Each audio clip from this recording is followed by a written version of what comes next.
Unified 911, anong matutulong namin sa'yo? Anya ti may tulong miken ka po. Anong may tatabang ko sa imo? Unsay akong ikatabang nimo? Ngini makadabang na misel ka no.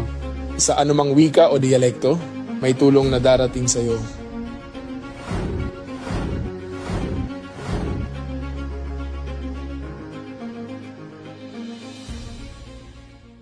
Lilingkod sa bawat Pilipino at magbibigay ng tamang impormasyon para sa tahimik at maayos na Pilipinas. Police News Network, alagad ng batas, tagapagtaguyod ng balitang pulis, sandigan ng mamamayan, patnubay ng katotohanan. La Campo Crame, maghahatid ng pinakahuling kaganapan at nagbabagang balita. Ito ang PNN Police News Network. At ngayon, ang inyong mga tagapagbalita. Magandang araw, Bagong Pilipinas. Ako ang inyong tagapagbalita, tagataguyod ng Balitang Pulis, NUP Aster May Katulong mula sa Directorate for Education and Training. Maghahatid sa inyo ng tamang balita, kwento ng pulis at serbisyo para sa mamamayan. At ito ang PNP News Online, ang pangunahing balita ng Police News Network, alagad ng batas, tagataguyod ng Balitang Pulis.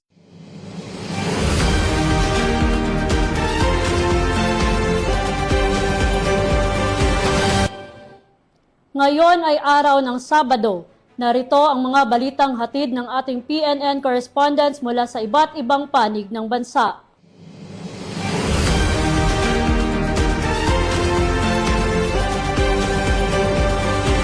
Mahigit 7 milyong pisong halaga ng pinaghihinalaang smuggled cigarettes ang nakupiska ng mga otoridad sa Kulambugan, Lanao del Norte. Bandang alas 12:20 ng madaling araw noong Hunyo 28, nagsagawa ng Joint Anti-Smuggling Operation ang Provincial Intelligence Unit ng Lanao del Norte Police Provincial Office, kasama ang iba pang law enforcement units sa Purok 5, Libertad, Kulambugan na naturang probinsya. Sa checkpoint operation, pinara ng mga otoridad ang isang white Mitsubishi Fighter Wing van na bumabiyahe patungong Iligan City. Tinangka pa umanong lampasan ng driver na si alias Awi, 37 anyos, na residente ng Maigo, Lanao del Norte, ang checkpoint ngunit agad itong napigilan ng mga operatiba. Sa inspeksyon, natuklasan ng mga otoridad ang 190 master cases ng platinum cigarettes o katumbas ng 9,500 reams na walang kaukulang dokumento. Tinatayang nasa mahigit 7.6 million pesos ang halaga ng mga nakupiskang kontrabando batay sa valuation ng Bureau of Customs. Dinala ang driver sa Kulambugan Municipal Police Station para sa dokumentasyon, habang nasa kustudiya ng PIU Lanao del Norte ang sasakyan at mga nakupiskang sigarilyo bago i-turn over sa Bureau of Customs. Patuloy namang hinihikayat ng mga kapulisan ang publiko na agad i-report sa pinakamalapit na himpili ng pulisya o tumawag sa 911 sa anumang kahina-hinalang transportasyon o iligal na aktibidad upang mapigilan ang smuggling dito sa rehiyon. Ito ang bagong PNP para sa bagong Pilipinas.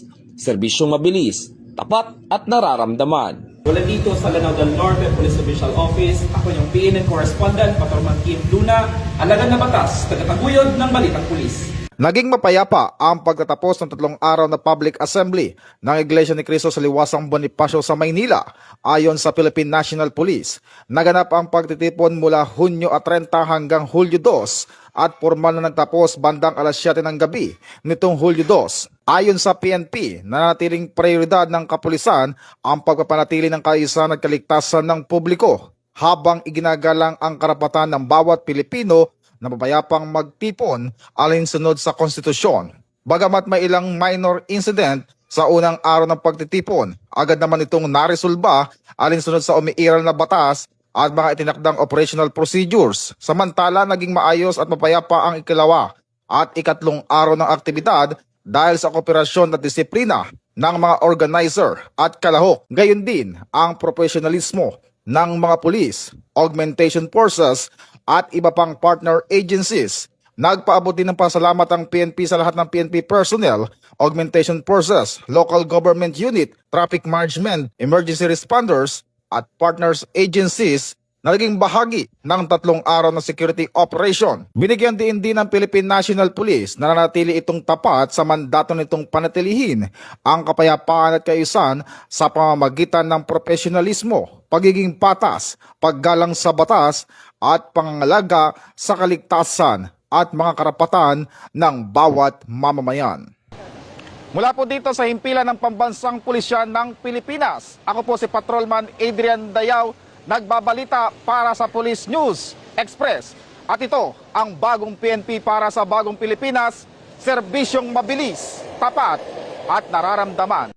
Mahigit 300 individual ang naging benepisyaryo ng isang matagumpay na outreach program at medical and dental mission na pinangunahan ng Ifugao Police Provincial Office sa ilalim ng pamumuno ni Police Colonel Jeremias G. Oyawan, Provincial Director, katuwang ang 1st Ifugao Provincial Mobile Force Company sa pangunguna ni Police Lieutenant Colonel Dwight L. Fagian, Force Commander, na isinagawa sa Municipal Gymnasium sa Bito-Hingyon, Ifugao sa pakipagtulungan ng God's Helping Hands Organization, LGU ng Hingyon, Municipal Health Office at iba pang mga volunteer at stakeholder na nagkaisa upang maghatid ng mahahalagang serbisyong pangkalusugan sa komunidad. Kabilang sa mga serbisyong ipinagkaloob sa mga benepisyaryo, ang libreng konsultasyong medical at dental, minor surgery para sa mga cyst o bukol, physical therapy assessment, cervical cancer screening, blood donation, at pagpaparehistro sa PhilHealth. Nagkaroon din ng pamamahagi ng libreng gamot at reading glasses mula sa mga benefactor. Bukod dito, nagbigay rin ng libreng gupit ang mga tauhan ng 1st Ifugao MFC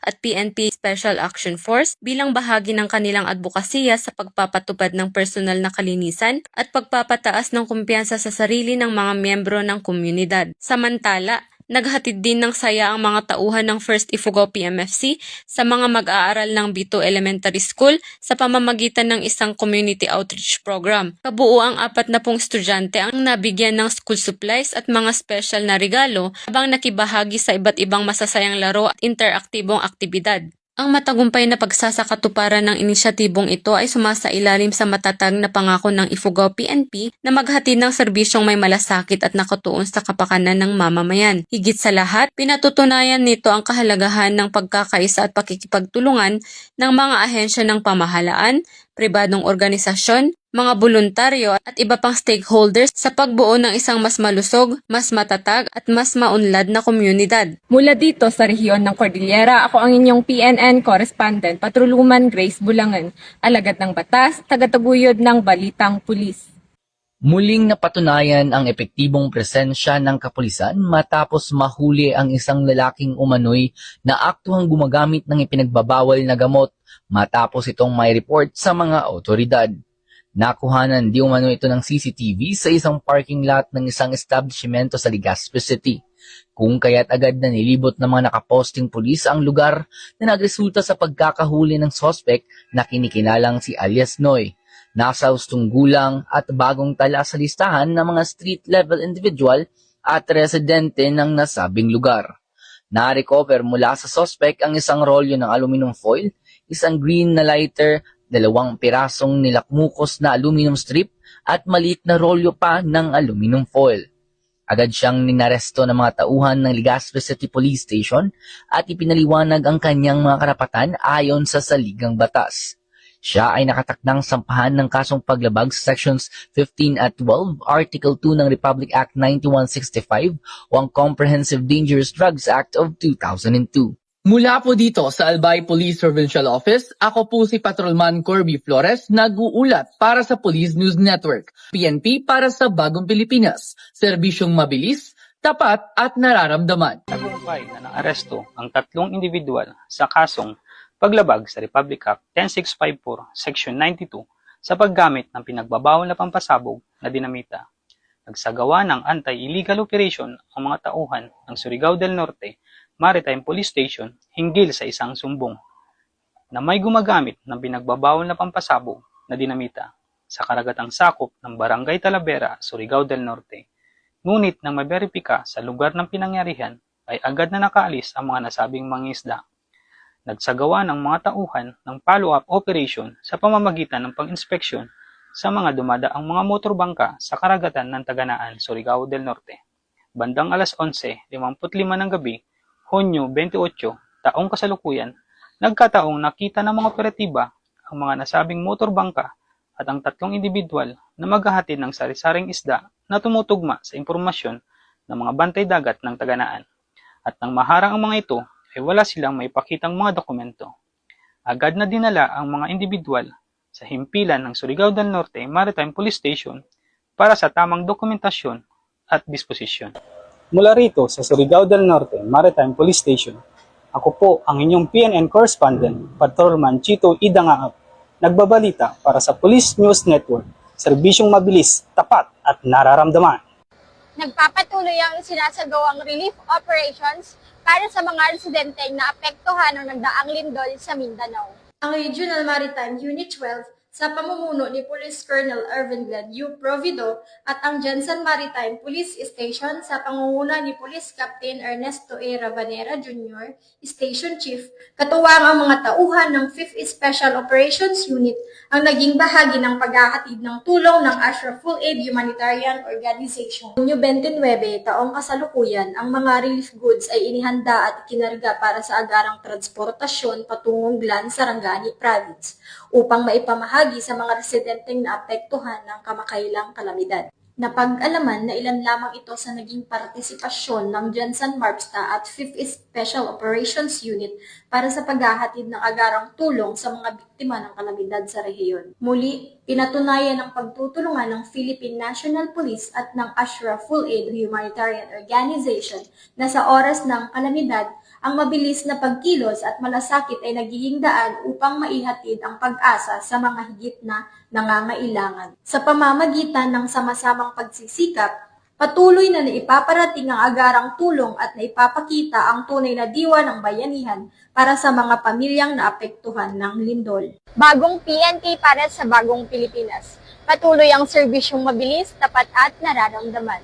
Mula rito sa Regional Maritime Unit 12, General Santos City Maritime Police Station, ako po ang inyong PNN correspondent, Patrolwoman Moriel Vizolugmao, alagad ng batas, taga-taguyod ng Balitang Pulis. Noong Hunyo 30, 2026, nagsagawa ng Joint Seaborne Anti-Smuggling Operation ang Balabac SBC at iba pang law enforcement agencies sa karagatan ng Barangay Panitian, Sopronio, Española, Panaba. Sa operasyon, naharang ang motorized bangka na may 6,498 rims ng smuggled at illicit cigarettes, kabilang ang Maxis, Era Black at Astro cigarettes. 7 individual mula sa Sapa-Sapa, Tawi-Tawi ang naaresto dahil sa pagdadala at pagmamay-ari ng mga ipinagbabawal na sigarilyo. Ang mga sospek at ebidensya ay dinala sa Balabac SBC para sa dokumentasyon at pagsasampa ng kaukulang kaso. Patuloy namang pinaiigting ng 2nd Special Operations Unit Maritime Group ang kampanya laban sa smuggling upang mapigilan ang pagpasok at pamamahagi ng mga produktong ilegal sa lalawigan ng Palawan. Mula dito sa 2nd Special Operations Unit Maritime Group, ako ang PNN correspondent at Patrolwoman William Pusin, alagad ng batas at taguyod ng Balitang Pulis. At yan ang mga balitang nakalap ng ating PNN correspondents mula Luzon, Visayas at Mindanao. At para sa mas malawak at mabilis na ulat ng mga balita, huwag kalimutang mag-like, follow and share sa aming official social media accounts ng Police News Network, YouTube channel, X o Twitter account para sa mga live stream at replays at mga real-time updates, manatiling mapagmatsyag at laging alamin ang totoo. Sa ngalan ng pamunuan ng Philippine National Police sa pangunguna ni Chief PNP Police General Jose Melencio Nartates Jr., at sa pamumuno ni President Ferdinand Bongbong Marcos Jr., kami ay maglilingkod sa bawat Pilipino at magbibigay ng tama at balansing balita. Mula rito sa tanggapan ng tagapag-ugnay ng Pambansang Pulisya, ako ang inyong tagapagbalita, tagataguyod ng Balitang Pulis, NUP Aster May katulong mula sa Directorate for Education and Training. Maghahatid ng tamang balita, kwento ng pulis at serbisyo para sa mamamayan at ito ang PNP News Online. Ang pangunahing balita ng Police News Network at ito ang bagong PNP para sa bagong Pilipinas, serbisyong mabilis, tapat at nararamdaman.